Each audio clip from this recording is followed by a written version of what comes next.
For generations, the lands of the Lakota, Cheyenne, and Arapaho had been their own, a vast and sacred expanse where the buffalo roamed and the people lived free. But now, the U.S. Army marched deeper into these lands, erecting forts and roads, violating promises written in the Fort Laramie Treaty of 1851, a document that was supposed to guarantee the tribe's right to their territory. And so, war came not by choice, but by necessity. Red Cloud, a war leader of the Oglala Lakota, saw the threat for what it was. The Bluecoats were not here to pass through. They were here to stay. And when Fort Phil Kearny rose along the Bozeman Trail, cutting through Lakota land, it became clear that words would not stop what was coming. Warriors gathered, not just Lakota, but Cheyenne and Arapaho, two brothers in struggle, standing together against a force that sought to take what was not theirs. Among them was Crazy Horse, a young but brilliant warrior. He knew the Bluecoats fought by their own rules, march in line, fight in formation, chase when baited. That would be their undoing. So, with just 10 men at his side, he rode toward Captain William Fetterman's patrol, knowing exactly what the soldiers would do when they saw a handful of warriors seemingly fleeing in fear. And just as planned, Fetterman took the bait. He and his 80 soldiers charged forward, chasing Crazy Horse and his men over Lodge Trail Ridge, away from the safety of their fort.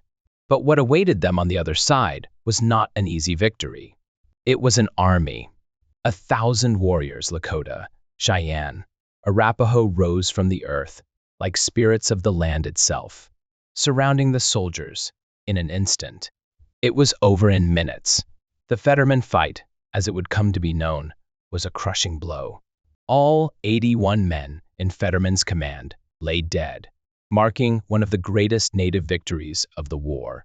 But this was not just a battle, it was a message. A message to those who thought they could break treaties and take what was not theirs. A message written in blood on the frozen ground near Fort Phil Kearny. This was not an unprovoked attack. It was a reckoning, a response to the countless betrayals, to the horrors of the Sand Creek Massacre of 1864, where innocent Cheyenne and Arapaho men, women, children were slaughtered by U.S. soldiers in cold blood. That was the true beginning of this war. The Fetterman fight was not just about one battle, one patrol, one fort. It was about justice for the past and survival for the future. For centuries, the Great Plains belonged to the nations that had walked its vast grasslands, hunted the buffalo, and honored the earth. But by 1851, change was coming, not in the form of war, but in the stroke of a pen.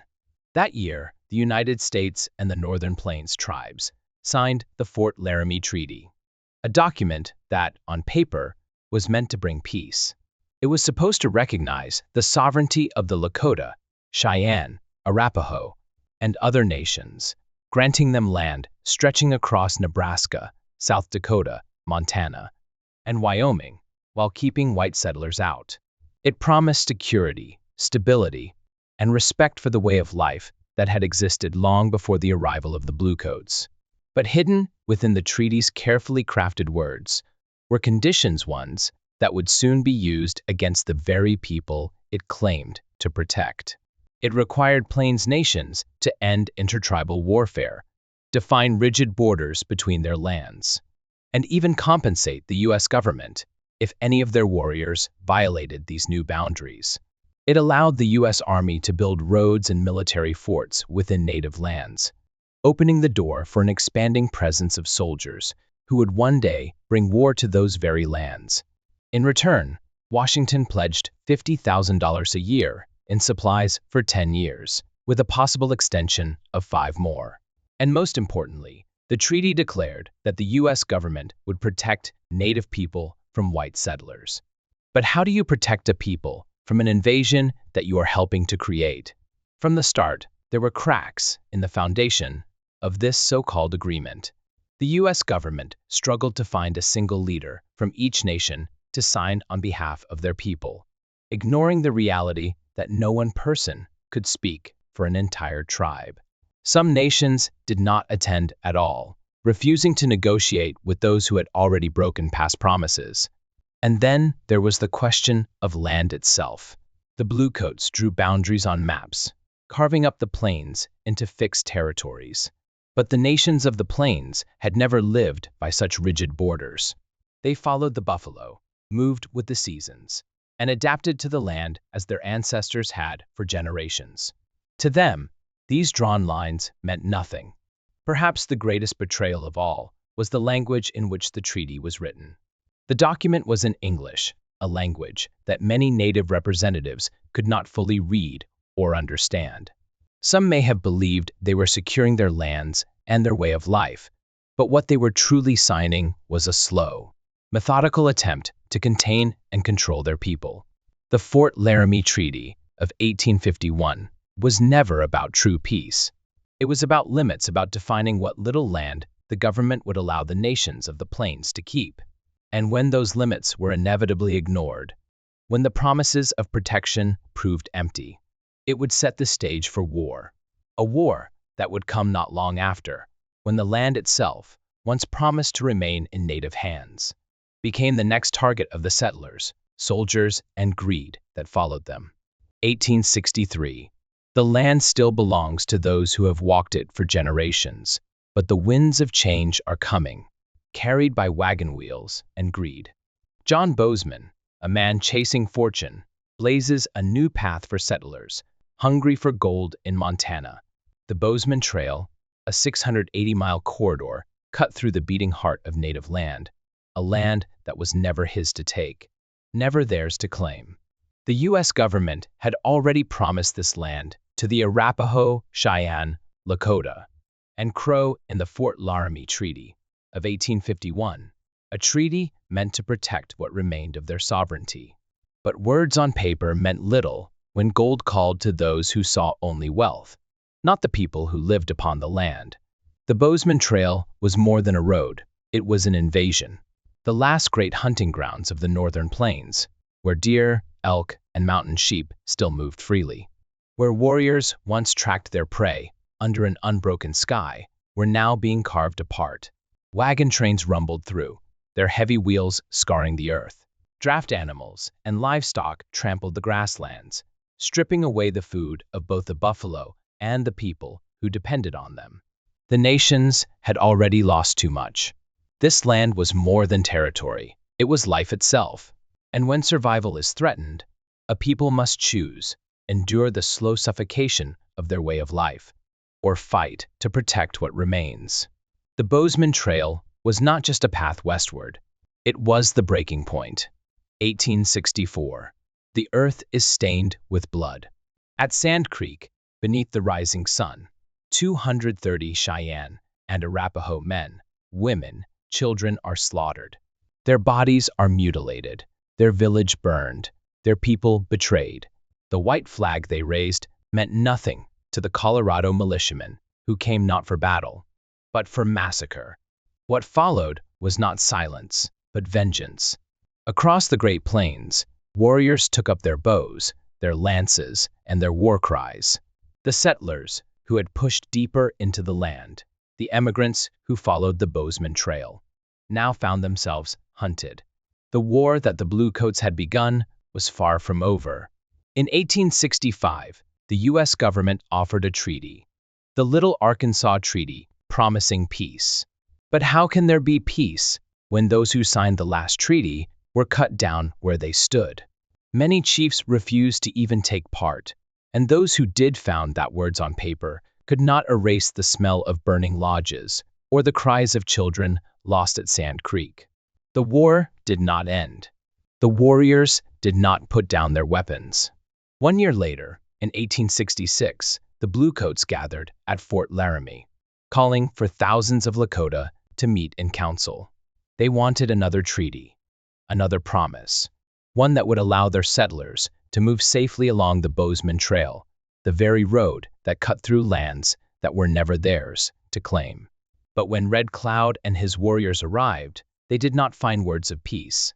They found soldiers. Colonel Henry B. Carrington, backed by 700 soldiers and 300 civilians, stood at the gates of Fort Laramie, not as a diplomat, but as an occupier. Red Cloud saw the truth immediately. This was not a council, not a negotiation. This was a deception. This was war.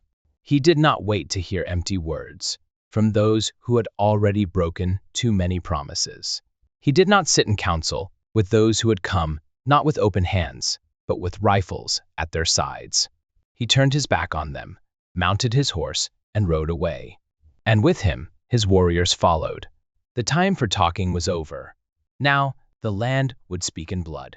The U.S. government, instead of honoring its word, chose steel and stone over treaties, raising a chain of forts along the trail that carved through sacred land.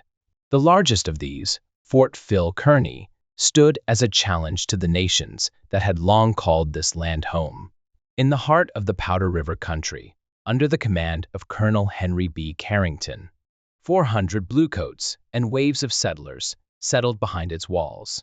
It was meant to be a shield for the emigrants, but to the Lakota, Cheyenne, and Arapaho, it was a dagger aimed at their very existence. Not all Lakota sought war. Chief Standing Elk came to Carrington, offering words instead of arrows, but his warning was clear. There were many Lakota who had never agreed to the Fort Laramie Treaty of 1851, many who saw no reason to bow to a government that had already broken its word. And they were not alone.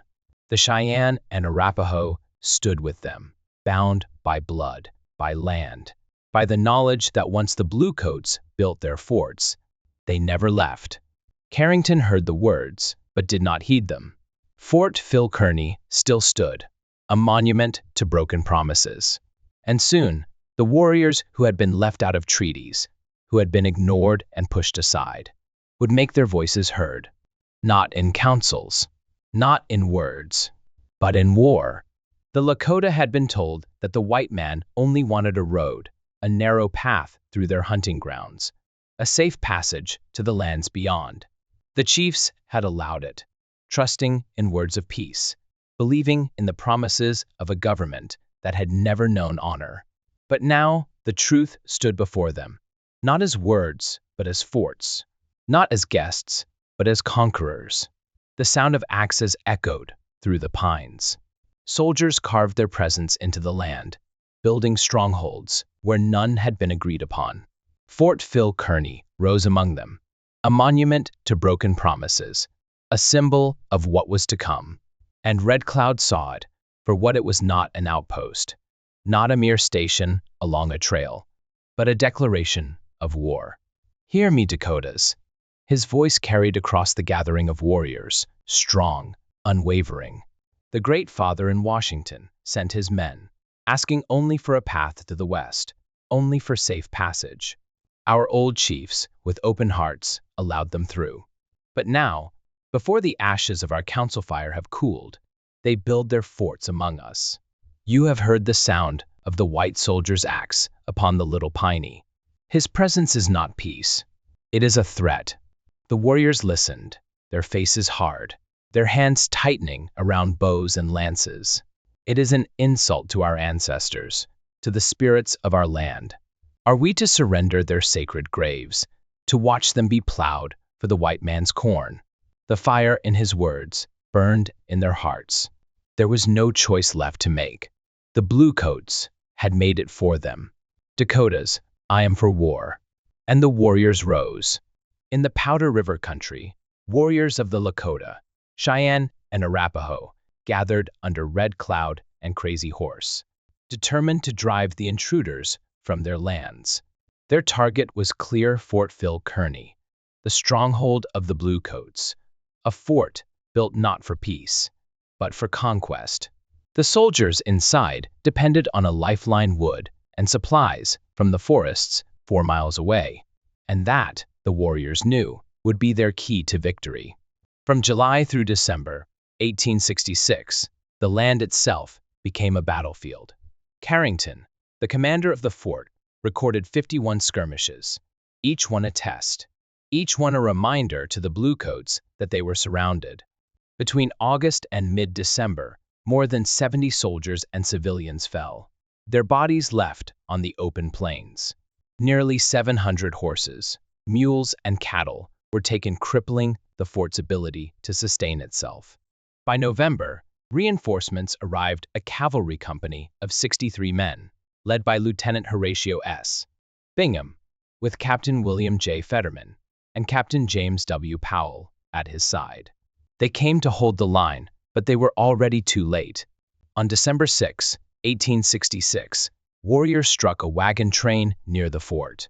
The Bluecoats scrambled to respond. Fetterman led 40 men. Carrington followed with 25 more, believing they could crush the attack from both sides. But Crazy Horse had seen enough of their tactics. He knew their arrogance, their hunger for battle, their eagerness to chase an enemy that seemed to be fleeing. And so he gave them exactly what they wanted. A small group of warriors lured Carrington's men away, drawing them into the open.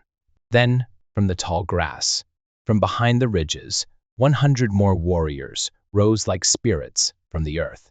The fight was brutal, swift. Carrington's men were surrounded. 3 soldiers cut down before they could retreat. Fetterman's arrival forced the warriors to withdraw. But they did not flee in fear. They left with knowledge, a lesson learned, a strategy tested. They had seen how the soldiers fought. They had seen how they could be baited. And soon, they would use it again, not against a small detachment, but against an entire command. The soldiers of Fort Phil Kearny did not yet know it, but the trap was already being set. The lesson had been learned. The Bluecoats were reckless, predictable, eager to chase an enemy they thought was running. Crazy Horse and Red Cloud had seen it before, and now they would use it to their advantage. If a handful of warriors could lure them into a fight, what would happen if they set a larger trap? The answer would come soon. At Fort Phil Kearny, Colonel Henry B. Carrington grew wary. The relentless attacks had weakened his position, and now he ordered that the next wood train on December 21 would be the last until spring. But while Carrington moved with caution, Red Cloud was preparing something far greater. Before the battle, he sought wisdom. He called upon a powerful two-spirit person, one believed to have a deep connection to the unseen, to read the signs of what was to come. From the hill that overlooked the ambush site, the two-spirit rode in a trance, his pony carrying him back and forth 4 times between the gathered warriors and Lodge Trail Ridge. With each pass, he gathered more soldiers into his hands, an unseen force guiding his vision. On the 4th and final time, he returned to Red Cloud, his hands overflowing 100 Bluecoats, too many to hold. The warriors watched, knowing what this meant. It was good medicine. It was a sign of victory. And when the battle came, it would be remembered not just as a moment of war, but as something greater, something foretold. The Lakota would call it the Battle of the 100 in the Hands, a name that would live on long after the last rifle had fallen silent. December 21, 1866. The air was still, the land waiting. Beyond the walls of Fort Phil Kearny, 1,000 Lakota, Cheyenne, and Arapaho warriors lay in wait. The Bluecoats did not know it yet, but the final steps of their march had already been decided. At dawn, the wood train set out 35 wagons, guarded by 30 soldiers and 65 armed civilians. It was the perfect bait. An hour later, the warriors struck, a sudden attack that sent the Bluecoats scrambling. Inside the fort, Captain James Powell readied a relief force, but before he could move, another man stepped forward, Captain William J. Fetterman. "Give me command," he demanded. Confident, eager for battle, he saw the attack on the wagon train as an opportunity for glory. Lieutenant George W. Grumman and Captain Brown joined him. Reluctantly, Colonel Henry B. Carrington gave the order. 80 men, 49 infantry, 27 cavalry, 2 civilians. Carrington's instructions were clear: support the wagon train, ensure its safety, and return to the fort. Under no circumstances should Fetterman pursue beyond Lodge Trail Ridge. But orders meant little to a man who believed the enemy would always run. By 11:15 a.m., Fetterman and his men rode out. Almost immediately, the warriors disengaged, slipping away into the hills. The wagons continued forward, their mission undisturbed. If Fetterman had followed orders, this would have been the end of it. But he had no intention of turning back. On the ridge ahead, 10 mounted warriors lingered, just out of reach. Crazy Horse led them, his horse moving at a steady pace, never in a full retreat. He turned in his saddle, laughing, taunting, daring the bluecoats to follow. It was a game. It was a trap. Fetterman did not hesitate. He led his men forward, chasing the riders beyond the eastern slopes. Grumman and the cavalry surged ahead, firing at the warriors as they crossed Lodge Trail Ridge. The trap was set.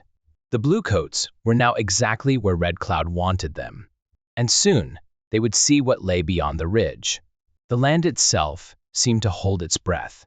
The decoy riders, led by Crazy Horse, had played their part perfectly, luring the bluecoats deep into the wilderness. As they crossed the frozen waters of Pinot Creek, they split into 2 groups, weaving through the snow before crossing paths once more, a silent signal. Then, from the grass, from the trees, from the very earth itself, 1,000 Lakota, Cheyenne, and Arapaho warriors rose. A storm of arrows filled the air. War cries shattered the silence. The soldiers barely had time to react before the first wave crashed upon them. Some warriors charged directly into the enemy ranks, closing the distance with lances and war clubs. Some fell, but the confusion they sowed was enough.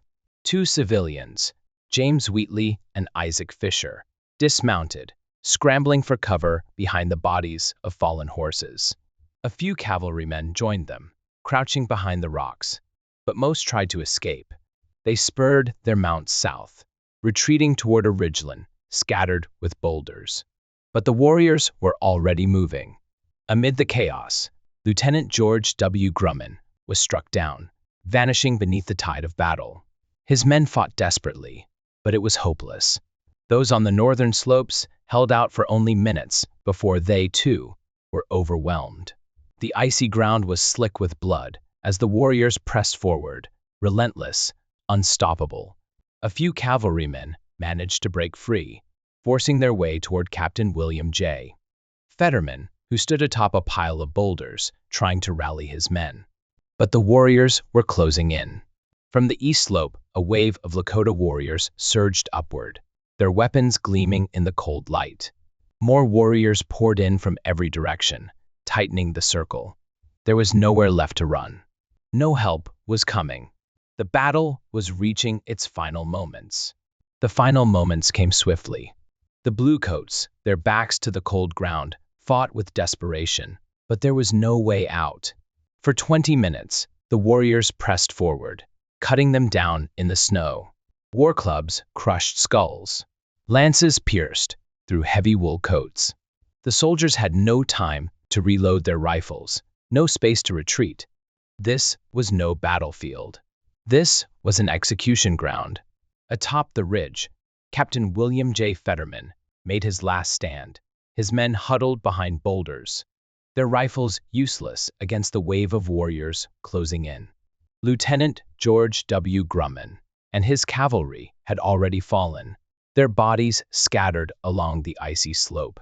South of the ridge, the last survivors watched as the warriors swept through the valley, their horses stolen, their escape cut off. Fetterman would not survive.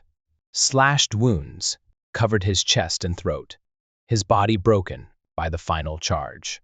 Some say he fell to a Lakota blade. Others say he chose death before capture. But either way, the end was the same.